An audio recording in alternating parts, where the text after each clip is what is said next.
Some cases end with answers, providing clarity and closure. Others end with decisions, for better or for worse, charting a path forward. And then there are the ones that simply end. No formal review, no definitive conclusion, just a file, stamped, sealed, and marked as closed. When a file is submitted, there's a fundamental expectation. We believe it will be opened, that the words inside will be read, that the contents will be evaluated, and that it will undergo a thorough review. This isn't just a hopeful assumption.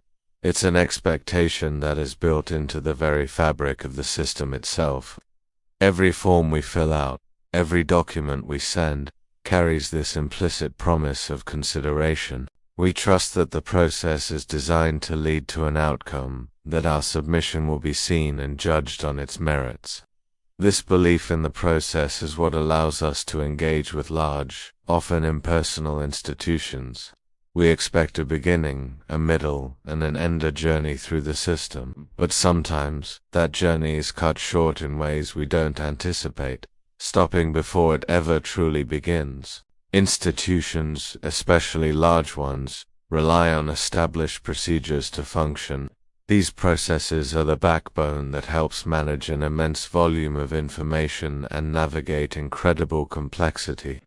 They create order out of potential chaos, ensuring that tasks are handled in a standardized, predictable way. Think of it like a detailed flowchart with clear steps, decision points, and designated pathways. A submission enters at one point and is meant to travel along the prescribed route, moving from one stage to the next. But these intricate procedures also include something else: exit points. These are built-in mechanisms, often subtle, that allow cases to be removed from the workflow without ever reaching a final resolution. They are the off-ramps on the procedural highway. In this particular file, the one we're following reached one of those exits.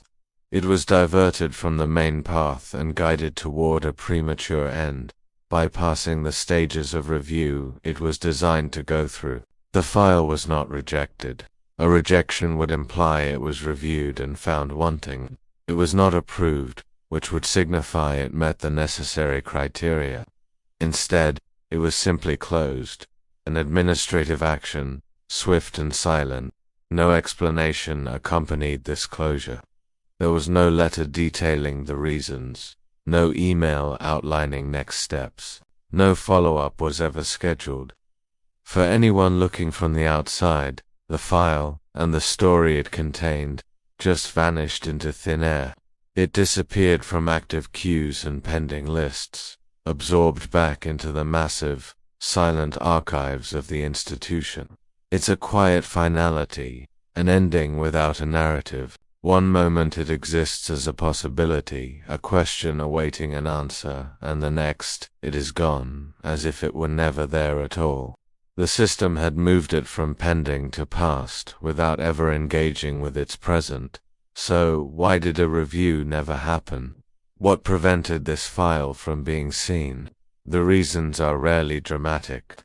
You won't find a single, sensational cause. Instead, it's a convergence of mundane, everyday operational realities. Persistent backlogs that grow faster than they can be cleared. Constantly shifting institutional priorities that push older tasks to the bottom of the list. Limited resources, both in terms of personnel and time, stretched thin across ever-expanding responsibilities. None of these factors are damning on their own. A backlog is common. Priorities always change. Resources are always finite. But when these elements combine, their collective weight can be decisive. They create an environment where the path of least resistance becomes the most traveled one. In this context, review doesn't fail because of a mistake. It is bypassed because it becomes an obstacle. The system, under strain, opts for efficiency over thoroughness. Once closed, the file became history. It was relegated to a dusty shelf, a digital folder buried deep within a server. It wasn't archived because it was resolved. but simply because the system had moved forward without it. The administrative world doesn't wait. New files arrived, new decisions were made, and new outcomes unfolded, all building upon a foundation from which this one piece was silently removed. The questions the file posed, the issues it raised, remained unanswered. They now exist only as echoes in a closed record, suspended in time. The opportunity for review, for discussion, for resolution, had passed. The story didn't conclude. It was just archived, becoming a footnote in a larger ongoing narrative that no longer had a place for it. Its potential was erased by the simple act of closing the cover. Closure is so often mistaken for resolution. We see a file stamped closed and assume the story is over, that a final answer has been given. But within the complex machinery of institutional systems, closing a file is sometimes just the easiest answer. It's a way to clear a queue, to meet a metric, to reduce a backlog. It provides an endpoint, a sense of finality that the system craves.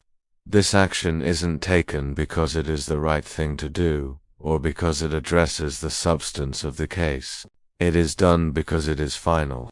It stops the process, ends the obligation, and allows the system to continue its forward momentum, unburdened. It's the ultimate administrative solution, a period at the end of a sentence that was never fully written.